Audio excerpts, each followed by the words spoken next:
guys, welcome to my YouTube channel. Ngayon guys, ang i-share ko sa inyo ay tungkol sa kung gaano ba katagal bago makuha ang Google AdSense PIN. Actually guys, automatic yan ipapadala ni Google AdSense kung umabot ka na sa $10. At syempre, dapat monetize na yung channel mo. Pag monetize ng channel mo tapos umabot na yung revenue mo ng $10, automatic ipapadala ni Google AdSense yung PIN mo. Ang tanong kung gaano ba katagal bago makuha, sa akin guys, 2 linggo at 2 araw. So hindi naman gaano katagal. Pero ang tips ko sa inyo guys, para hindi mapatagal, dapat eksakto yung address na ilalagay mo, yung pangalan mo, yung middle name mo, yung apelyido mo, dapat insakto, at yung address na ilalagay mo dapat eksakto sa sa lugar na tinitirahan mo, kasi pag yung address na ilalagay mo malayo sa inyo, so abutin niya na ilang buwan, hindi talaga yan makakarating. Kasi base sa mga experience ng iba, i-share ko rin sa inyo yung mga nalaman ko. Disclaimer lang talaga guys, kasi yung natutunan ko rin yung sa mga nauna pa sa, pero sa based on my experience guys, 2 linggo lang at 2 araw yung sa akin. Yung iba na patagal, may kaibigan ako na hindi talaga nakarating yung kanyang Google AdSense dahil sa address siguro na inilagay niya na hindi eksakto sa kanilang lugar. Yeah. Umabot ng 1 hanggang 3 buwan, hindi pa rin umabot yung sa kanya. Kaya pangatlong ulit siyang nag-request ng panibagong PIN.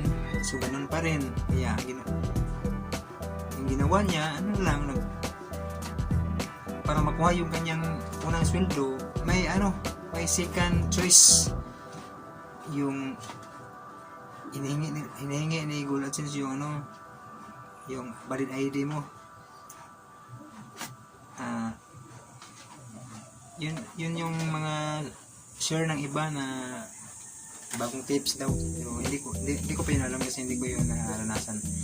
Yung akin lang na ibibigay sa inyo na tips, yung para hindi mapatagal, eksakto ang pangalan, apelyido,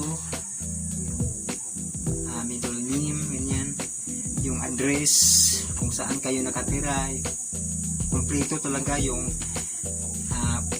dapat yung mayroon ding yung postal code para hindi mahirapan yung kartero. Kasi yung akin hindi yun dumating sa bahay namin mismo. Ako yung pumunta sa main post office. Kasi baka hindi talaga mahanap ng kartero yung bahay namin, kaya ako na mismo yung pumunta sa main office. At pagdating ko doon, ganun talaga nangyari. Nung tinanong ko, hindi talaga niya nalalaman kung saan ang bahay namin, ganyan. Hindi ko alam na dumating na pala yung Google AdSense PIN ko. Naghihintay ako ng parang may 1 buwan na yata yun. Kaya naisip ko baka dumating na. Kaya pinuntahan ko kasi dumating na talaga. Pero hindi na ihatid sa amin kasi hindi alam ng kartero. Kaya yun lang guys, kung hindi dumating sa inyo guys, kasi kulang yung address na nilagay nyo, punta kayo sa main ng post office na malapit sa inyo. Ganyan.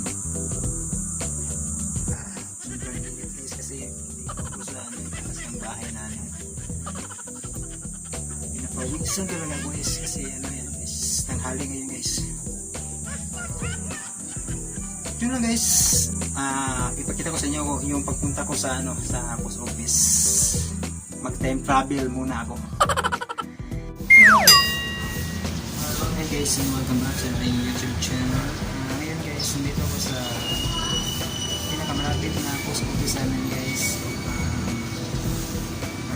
sakaling dumating na yung aking Google AdSense pin. Ngayon guys, nag-try ko sa kartero na dito. Sabi ng ano na baka mamaya darating na yun. Yan, hintay lang ako guys.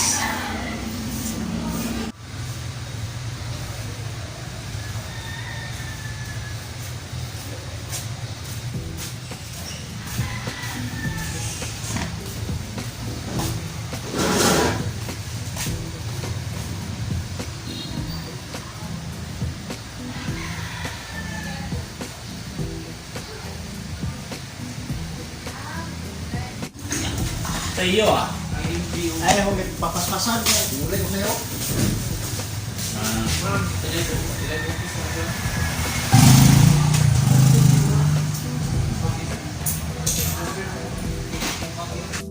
Kukul. Ito yung kukul eh. Mabintol na yung ulit makuhan. Muli, di pa ako. Balik ko na ako. Arto mo na yung business na bot doon. Kaning kahate. Kailan po ka na eh? Kahate? Kasi nga,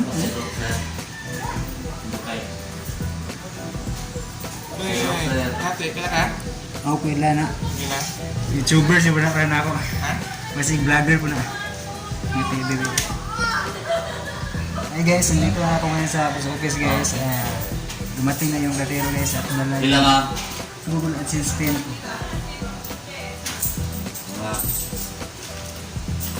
Bilibin. Firmahan siya. Hindi mo naabot na parang seg. Yung video mo seg. Saan lang? Bibili lang. Mulai ka na rin. Okay, thank you. Dito guys, maraming salamat. Dumating na yung Google AdSense pin ko. Maraming salamat sa... Salamat sir.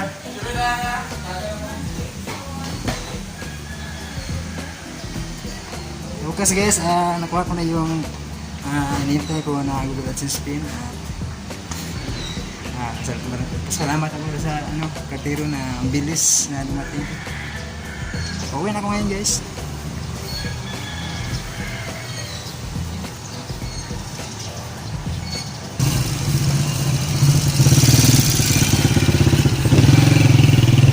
So bukas nakuha ko na yung Google AdSense ko. Sobrang saya ko guys. Kasi ito talaga ang tagal ko nang hinihintay. Ngayon guys, pauwi na ako guys. Ang saya-saya ko talaga.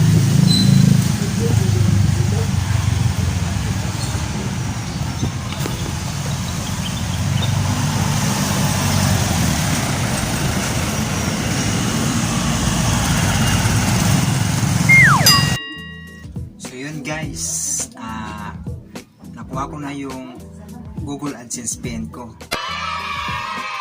Kaya, yun lang masabi ko guys, kung gusto nyo na mapadali yung yung pagkuha ng Google AdSense pin nyo, tama ang pangalan, apelyido, middle name, postal code, address. Eksakto talaga ang address guys. Kung yung address sa inyo ay hindi mo gaanong kabisado, kasi yan, may mga barangay, ano ba yung iba, yung mga building number ba, ganyan ba, basta guys, kung hindi, kung umabot na sa isang buwan, hindi pa rin umabot sa inyo yung, hindi pa umabot sa bahay nyo yung Google AdSense pin nyo, kasi baka hindi alam ng kartero, puntahan nyo na sa main post office, kasi siguradong andun yun. Tulad na nangyari sa akin, hindi na nakarating sa bahay namin kasi tinanong ko ang kardero, hindi niya alam kung saan sa lugar namin, saan yung bahay namin, kaya napinding sa kanila yun sa post office yung Google AdSense pin ko. Buti na lang at naisip ko na puntahan yun sa kanilang main office, at yun talaga ang nangyari. Nakuha ko na guys. sana may natutunan kayo kahit konti. Share ko lang to sa inyo kasi alam kong marami mga baguhan na mga YouTuber na katulad ko na bagong na-monetize yung channel nila, tapos hinihintay nila kung gaano ba katagal makuha yung kanilang Google AdSense pin.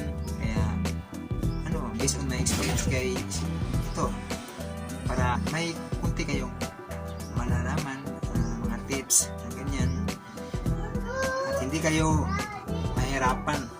At yun lang guys, at maraming salamat sa panonood nyo. Sana may natutunan kayo, at sana wag niyong kalimutang mag-subscribe sa aking munting channel. Maraming salamat, and God bless us all.